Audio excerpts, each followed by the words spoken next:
In navigation, the heading of a vessel or aircraft is the compass direction in which the craft's bow or nose is pointed.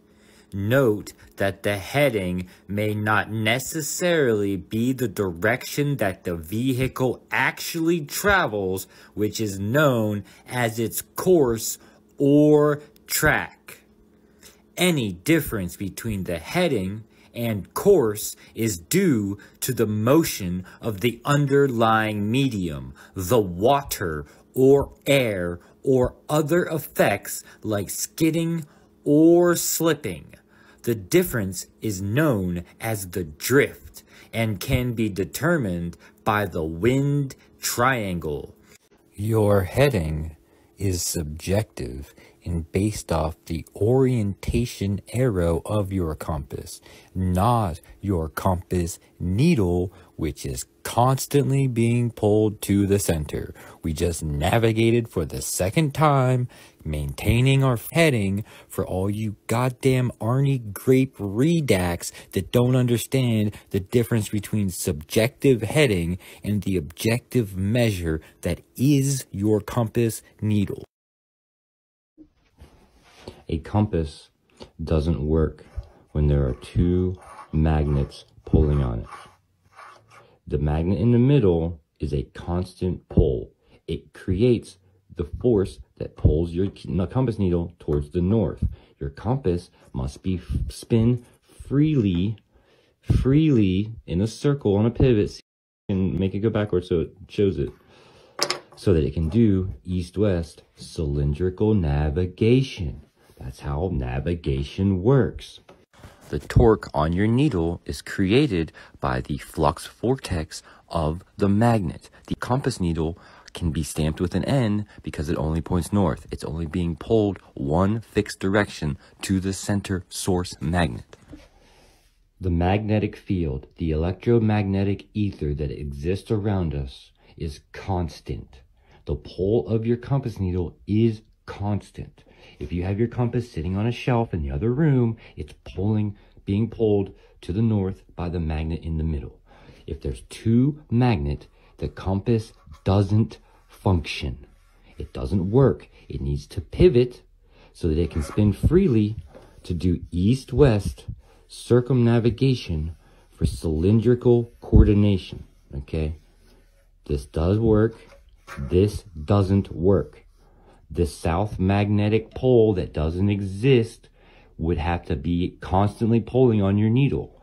If that were the case, that would make your compass needle static. It would be fixed. There's only one fixed direction: magnetic field and a compass. It doesn't work. It does not work. Your compass isn't fixed. It isn't static. It isn't stuck in one place. It rotates on a pivot. If there were two forces acting on it, it would not rotate on a pivot. Therefore, navigation once again wouldn't be possible, on top of the fact that there has to be one fixed direction that is the same internationally for everyone in order for navigation to work.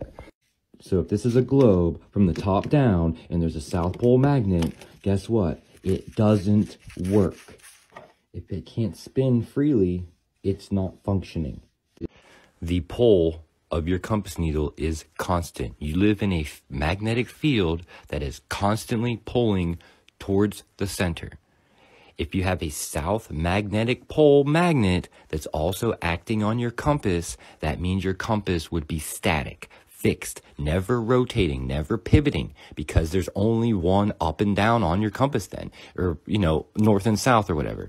So when you're spinning around the map, it wouldn't be able to rotate and pivot because it has two forces acting on it. The opposite polarities of both alleged globe poles that don't exist somehow come about from iron filings on a bar magnet that scatter everywhere, but my iron filings that line up perfectly with the longitudes is fucking dumb, I guess, whatever. But it doesn't work with two magnets pulling on it at the same time. It can only work with one, therefore not possible.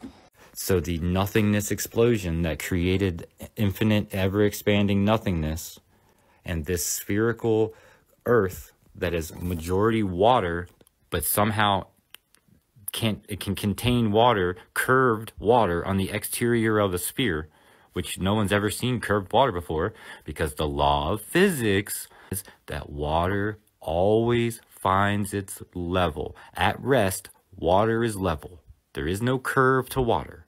So on the exterior of your curving, spinning, revolving, rotating sphere, okay, which defies all laws of physics, just like the law of entropy that in the very beginning, so nothingness exploded and created something. No explosion ever created anything ever. All explosions destroy. So your nothingness, explosion of nothingness, created something. How does that make any sense? That's almost as dumb as saying laying a bar magnet flat on a table using an instrument that only works flat and then incorrectly using it means a globe with two poles. You don't tell the compass needle. The compass needle tells you. So the compass needle is telling us that is north. Direct observation of two people on this globe shows us that down is the center according to the globe. Sure, bro, fine, whatever. But that means he's upside down. So now let's take a comet, okay? So let's say that there's an asteroid or whatever, and it's coming across, all right? Now, at the top here, we all in the northern hemisphere see that go from across the sky, from downwards, okay? It's coming down across the sky. But if it passes, once it passes the equator to Weetod, the comet would be rising from the horizon. And that never happens. The stars in the compass, navigation, like every objective measure of reality, it's the conclusion of all objective measures, all of them. This T level is like 3 out of the 6 basic instruments of an airplane, called the 6-pack. When you fly a plane, it stays level flight, cruising level altitude, okay? Flying across. So we go from here to here, and we go down. Now on the globe, if we want to go visit Weetod, we start here, which is flat and level. Then we take our elevation, and we get our altitude. Now, we have to, if we don't constantly nose down, let me get it level and show you. If we don't constantly nose down on the globe, we will end up out of space.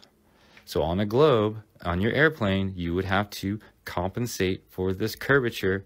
If we lived on a globe, pilots would have to compensate a full mile every 2 minutes, traveling 500 miles per hour.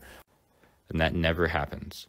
So you think it's raining upside down in Australia? You think trees grow upside down in Australia? You think there's curved water on the exterior of a sphere and not held in a vessel like a puddle, like everyday life that you see every fucking day? Like every single day of your life, you see water in a container because water has to be contained. It must be in a vessel. It's always rest flat. The Nile River is beyond evident that the earth is flat and not a globe. The stars, every instrument, the compass, sextant, astrolabe, star maps in general. If this is a never-ending expanding nothingness, the stars would change. They wouldn't be fixed. The South Pole star is not a fixed pole star. It rises and sets. It cannot be seen by everyone at the same time. The North Pole star never rises, never sets. It's fixed in its position, and all constellations that revolve around it can be seen by everyone at the same time on this Northern Hemisphere meridian. What's up, my buds? Welcome to another episode of Globers Say the Darndest Things. And we got Bill here saying the Panama Canal wouldn't exist on the flat Earth. He's asking a question, and well, sounds pretty darn to me, because right here's the Panama Canal. Alright, Bill, well, I hope we answered your question. The answer's yes. The Panama Canal exists. It's right about here. Okay? So, I hope that helps. Thank you for watching another episode of Globers Say the Darndest Things. Stay flat, my buds! What up, fam? Listen up. Why is every single picture of Antarctica from space fake? You can use whatever search engine you want and look this stuff up yourself. And Globers don't think this is sus. Maybe, just maybe, they lied to us about where we live. It's 2024 and we don't even have a real picture of this place from the alleged space.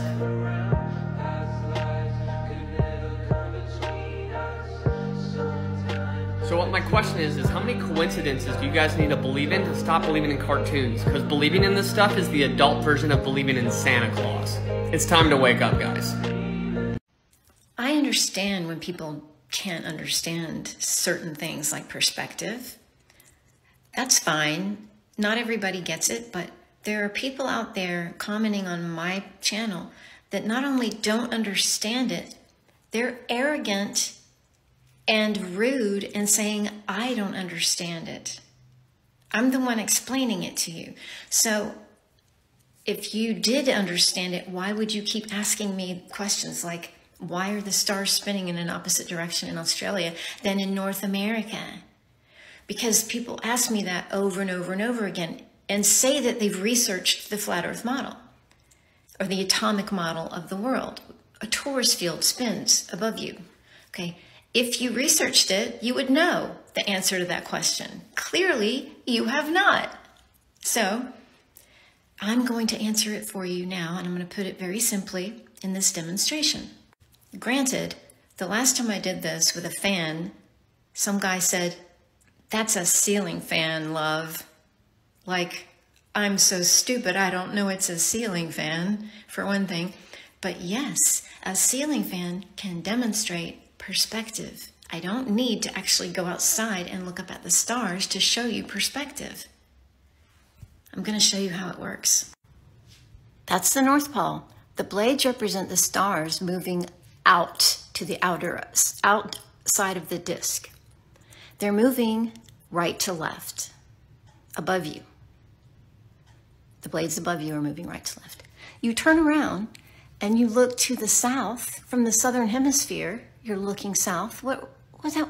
Oh my God, what happened? They're moving left to right because you're looking at the stars going that way now. They're appearing to move left to right.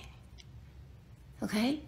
But when you look north from the northern hemisphere toward Polaris, they're moving right to left. Oh my God, it's magic. Open.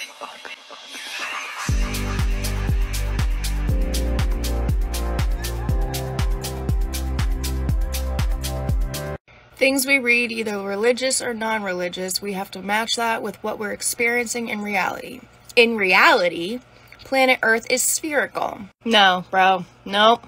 In reality, water takes its level. It also needs a container, and it is never curved. In reality, the sun rays are angled because the sun is closer than they're telling us. In reality, the stars are the same, and they have the same star pattern every single night, night after night, for thousands and thousands of years. In reality, I've seen both the moon and the sun out at the same exact time. In reality, I've been on planes, and there is no curvature. You don't live in reality. You live in a virtual game system. You depend on nothing but CGI images. The news station that comes through the black screen. None of it you've seen with your own two eyes. Absolutely none of it. And you're calling it reality. This is where it's becoming a problem. You ever seen the movie The Matrix? That's reality at this point. Reality is the reason that the sun and the moon eclipse so absolutely perfectly is not because they perfectly are just distanced perfectly to do that. No, they are the same size. Everyone's always like, oh, the sun sets. No, it's perspective. The same way that the road looks very, very, very tiny all the way down there when you're driving, but as soon as you get up to it, it gets bigger. The same way the road disappears because you can only see so far. The same way we can pull the boats back in with zoom cameras that supposedly went over the curve. No, they did not. Every claim that you guys have that you guys say there isn't proof for, we've already debunked it, literally. You act like there's a bunch of flat earthers because we just like woke up one day and said, the earth is flat. Reality is there's not a single glober that has ever been to the moon, been to outer space. They've never seen a meteor hit. Oh, they have meteor rocks, but those aren't real meteor rocks. This is all a virtual game to our government. And we are the pawns.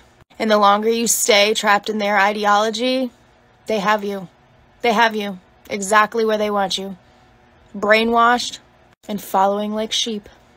Bah! I'm about to prove to you that we actually live on this, and not on this spinning water ball with curved water. And it's all in God's Word. We're in the book of Job, chapter 37, verse 18. Hast thou with them spread out the sky, which is strong and as a molten looking glass? Is that why Hillary always talked about breaking that glass ceiling? Is that why they try to break it in Operation Fishbowl? Operation Fishbowl was a series of high-altitude nuclear tests in 1962 that were carried out by the United States, also known as Operation Dominic. Dominic meaning belonging to the Lord. Well, check this out. We're in Proverbs 8, verse 27. When he prepared the heavens, I was there. When he set a compass upon the face of the depth referring to the oceans. Verse 29. When he gave to the sea his decree that the waters should not pass his commandment. So what is this compass that God placed upon the face of the earth to stop the waters from exceeding his commandment? What's another word for compass? Boundary. The boundary is the Antarctic ice wall surrounding us, keeping the waters from exceeding God's commandment. But you guys could either trust God's word or your buddies at NASA that wear Freemason rings and throw up weird signs like this. This land surveyor and globe believer confirms that the formula for the curvature of the Earth is 8 inches per mile squared. And this book details a history of the measurement of Earth from 1906, details work from several surveyors over the centuries, and here we have an actual book of measurements from 1900, measuring the American arc of the parallel, and it goes over triangulation. Now, when a surveyor surveys, they don't have to recreate the wheel, as it were, with surveying. We build on the knowledge of those that came before us, and we do that through textbooks. The 8 inches times the mile squared formula, represented in the middle of the screen here, as the C equals 0.667 m squared. All right, and then we have this book, Surveying Measurements and Their Analysis by Buckner. This is another book in my library, and it has the 8 inches times the mile squared curvature correction formula in here. The flat Earth map dates back over 1,000 years. This map is credited to being created by a Persian astronomer. His name was Al-Biruni, and he lived between 973 AD to 1048 AD. It's the official map of the United Nations and also the United States Geological Survey. It used to be present in many places before the creation of NASA and the Antarctic Treaty in 1959. Here you see it with Admiral Byrd. This map has been restored by Dmitry from Russia with suggestions of mine, Eddie Alenkar. Known by my YouTube channel Flat Earth Banjo, I asked Dmitry to include the Bermuda Triangle and Point Nemo, a place deep in the Pacific where NASA buries rockets. Then Robert Tozzi, a professional mapmaker, came along and enhanced the map even more. There are many people now selling this map online, but if you could order it from my online store, I would greatly appreciate it. Visit my online store now and order one of the items. I humbly thank you.